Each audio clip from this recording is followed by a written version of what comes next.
প্রিয় শিক্ষার্থী বন্ধুরা, রামপাল মহাবিদ্যালয়ের একাদশ শ্রেণীর ছাত্রছাত্রীরা তোমরা কেমন আছো? আশা করি ভালো এবং সুস্থ আছো এবং বাসা থেকে পড়াশোনা করছো। Welcome to my 24 online class, subject agriculture first paper, topics মাছের শ্রেণীকরণ, ক্ষেত্র এবং এর গুরুত্ব। তো আজকে যে বিষয় নিয়ে আমরা আলোচনা করব, আমি মোহাম্মদ আনিসুর রহমান শাহিন, প্রভাষক, কৃষি শিক্ষা বিভাগ, রামপাল মহাবিদ্যালয়, রামপাল, মুন্সিগঞ্জ। আজকের শিখন ফল মৎস্য ও মৎস্য বিজ্ঞান ও প্রাণীকুলে মাছের অবস্থান সম্পর্কে জানতে পারবে। মাছের শ্রেণীকরণ শিখতে পারবে, মৎস্য সম্পদের ক্ষেত্র সম্পর্কে ধারণা পাবে, মৎস্য সম্পদের গুরুত্ব জানতে পারবে। তো প্রিয় শিক্ষার্থী বন্ধুরা, একে একে সবগুলো বিষয় আমরা অবতারণা করব। আমরা মনোযোগ সহকারে দেখতে থাকবো এবং শুনতে থাকবো। বাংলাদেশে ফসলের বাইরেও কৃষির গুরুত্বপূর্ণ ক্ষেত্র রয়েছে, যেমন মৎস্য খাত, পানি সম্পদ, গবাদি পশু, হাঁস মুরগি খাত। আমরা জানি বা শিখেছি মাছের সংজ্ঞা আগেও। মাছ হচ্ছে শীতল রক্ত বিশিষ্ট মেরুদণ্ডী বা অমেরুদণ্ডী প্রাণী। এরা ফুলকা দ্বারা শ্বাসকাজ চালায় এবং পাখনা দ্বারা পানিতে চলাফেরা করে। মাছ চাষকে আমরা বলি একুয়াকালচার। আর কাজে আমরা শিখতে পারলাম মাছ কি। এখন আমরা জানবো মৎস্য বিজ্ঞান কি। কৃষি বিজ্ঞানের যে শাখায় মাছ সহ গুরুত্বপূর্ণ জলজ প্রাণী যেমন শামুক, ঝিনুক শ্রেণী এবং এর চাষ, প্রজনন, রোগ দমন, সংরক্ষণ, পরিবহন, বিপণন বিষয়ে আলোচনা করা হয়, তাকে মৎস্য বিজ্ঞান বলে। এবার আসা যাক প্রাণীকুলে মাছের অবস্থানটা কোথায় বা অ্যানিম্যাল কিংডম সম্পর্কে আমরা ধারণা লাভ করব। এটার পর্ব বা ফাইলাম হচ্ছে কর্ডাটা, উপপর্ব বা সাব ফাইলাম হচ্ছে ভার্টিব্রাটা, অধিশ্রেণী বা সুপার ক্লাস হচ্ছে নথোস্টোমাটা, আর শ্রেণী বা ক্লাস কন্ডিকথিস এবং অস্টিকথিস। এই দুটো শ্রেণী সাধারণত থাকে এই কর্ডাটা ক্লাসের বা পর্বে। এবার আমরা শিখব মাছের শ্রেণীকরণ। দৈহিক বৈশিষ্ট্য, বাসস্থানের প্রকৃতির উপর ভিত্তি করে মাছকে বিভিন্ন শ্রেণীতে আমরা ভাগ করতে পারি। যেমন অন্তঃকঙ্কালের প্রকৃতির উপর ভিত্তি করে মাছকে দুভাবে ভাগ করা যায়।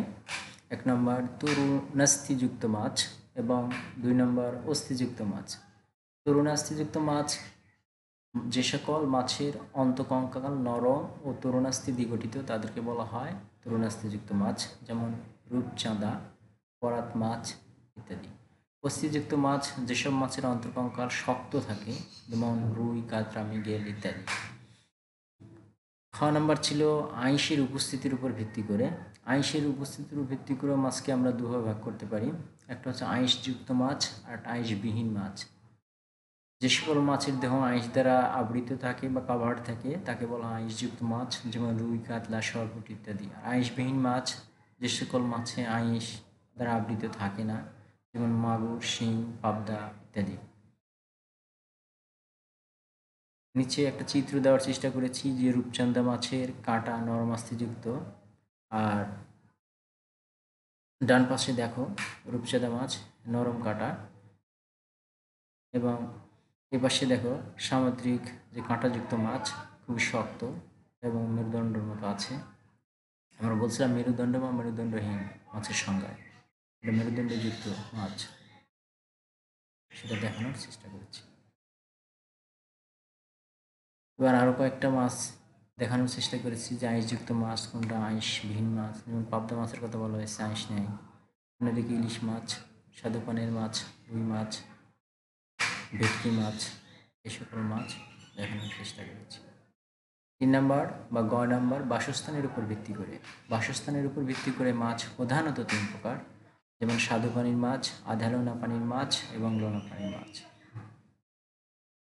প্রশ্ন নানাভাবে আসতে পারে যে স্বাদুপানির মাছের 2টি উদাহরণ দাও, আধা লোনা পানির 2টি মাছের উদাহরণ দাও, অথবা লোনা পানির 2টি মাছের উদাহরণ দাও, এরকম প্রশ্ন থাকতে পারে। স্বাদুপানির মাছ জলাশয় বা পুকুর, নালা, নদী, স্বাদুপানিতে যে সকল মাছ বাস করে তাদেরকে বলা হয় স্বাদুপানির মাছ, যেমন রুই, কাতলা, শিং, মাগুর, পুঁটি, কই, টাকি, বোয়াল ইত্যাদি। আধা লোনা পানির মাছ নদীর মোহনা অঞ্চলের পানি আধা লোনা প্রকৃতির হয়ে থাকে। এই অঞ্চলে যেসব মাছ পাওয়া যায় সেগুলোকে বলা হয় আধা লোনা পানির মাছ, যেমন ভেটকি, পোয়া, সুরি, লইট্টা, কোরাল ইত্যাদি।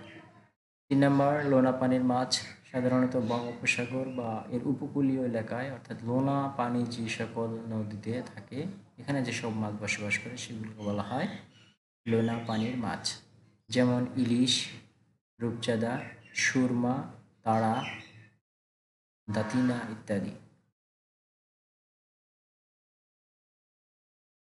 এবার আসবো আমরা 3 নম্বর শিক্ষণফল নিয়ে, মাছ সম্পদের ক্ষেত্র বা মৎস্য সম্পদের ক্ষেত্র। দেশের সাধারণত খাল, বিল, নদী, সাধারণত 54টি আন্তর্জাতিক নদী এবং নালা, হাওর বা অড্ডবা, প্লাবনভূমি, সমুদ্র উপকূল, সোপান সহ সব স্থানেই সাধারণত মাছ চাষের বিস্তৃতি ঘটেছে। বাংলাদেশের মৎস্য সম্পদের পরিধি 2020 কৃষি ডায়েরি থেকে দেখা যায় যে আয়তন ও বিস্তৃতি। এদেশের মুক্ত জলাশয়ের পরিমাণ 39 লক্ষ এবং আবদ্ধ জলাশয়ের পরিমাণ 8 লক্ষ হেক্টর।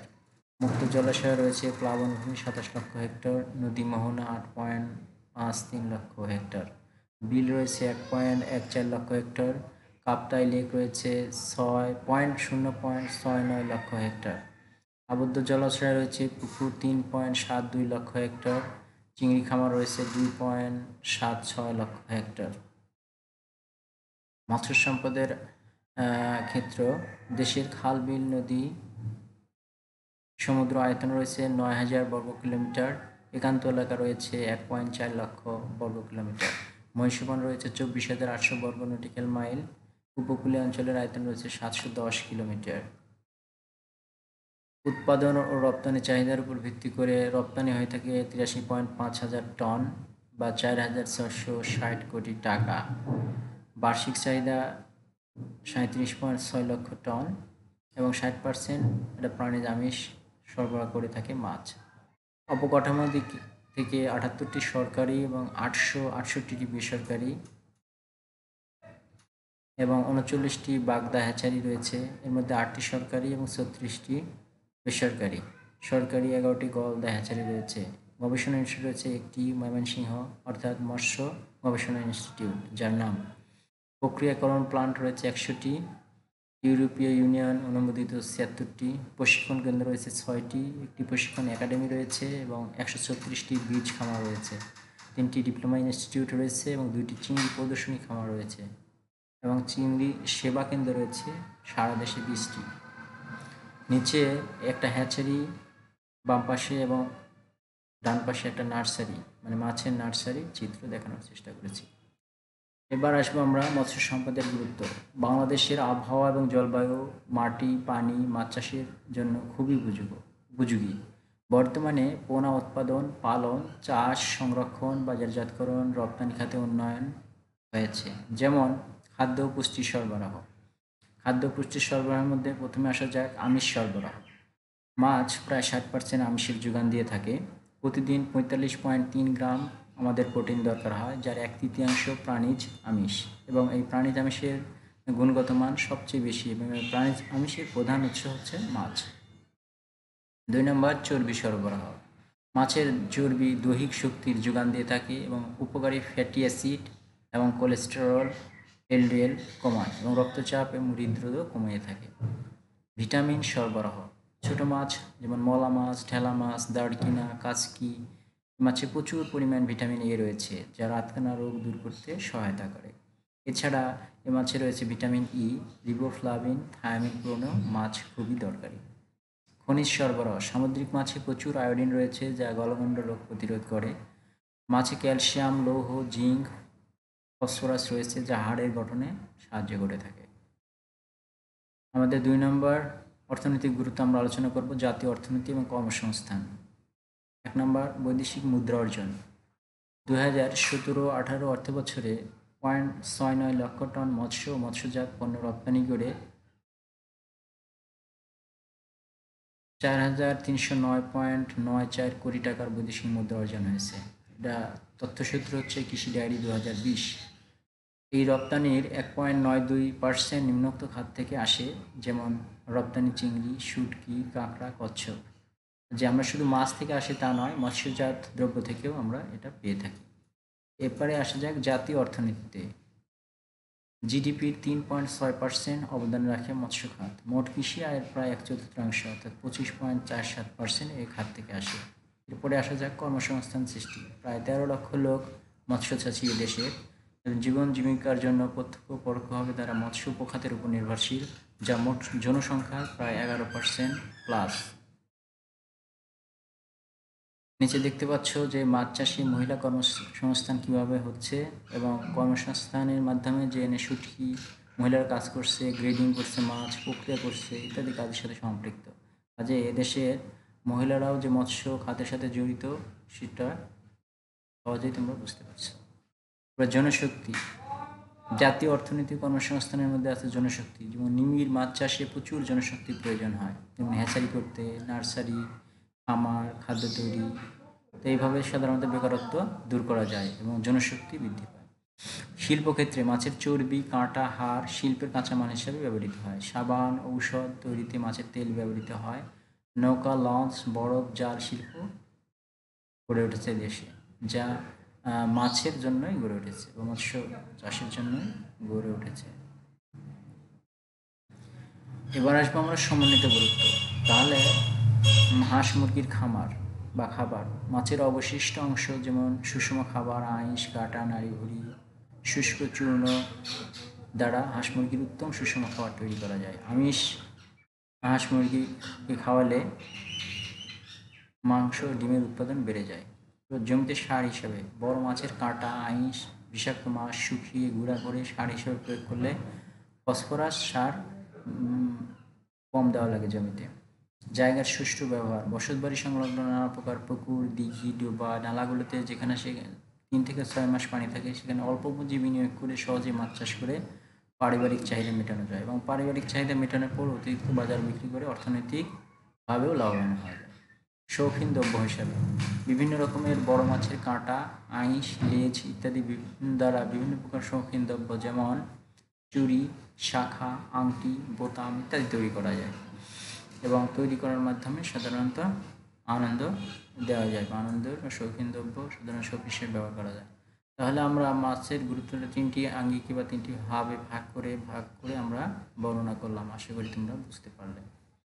তো সমন্বিত একটা মৎস্য খামারের চিত্র দিয়েছি, যেটা তোমরা সহজেই দেখে বুঝতে পারবে। সমন্বিত মানে সকল প্রকার মাছ এখানে চাষ করা হয়েছে, যেমন পোলট্রি বিষ্ঠা, বাগানের সার, পাড়ে অন্যান্য বাগান তৈরি করা হয়েছে, পোলট্রির বিষ্ঠা কাজে লাগানো হয়েছে, মাছের সম্পূরক খাবার দেওয়া হচ্ছে। এটা হলো একটা সমন্বিত। এবং পাড়ে নানার উপর গাছ লাগানো হয়েছে এবং দেখো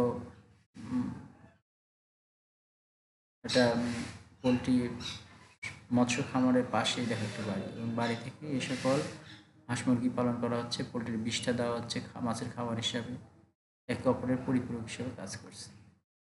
তো প্রিয় শিক্ষার্থী বন্ধুরা, আশা করি তোমরা ক্লাসটা বুঝতে পারলে। আর না বুঝলে অবশ্যই কমেন্ট করবে এবং ফোনে জানাবে। সবাই ভালো থেকো এবং সুস্থ থেকো, স্বাস্থ্যবিধি মেনে চলো। আল্লাহ হাফেজ। Thanks to all.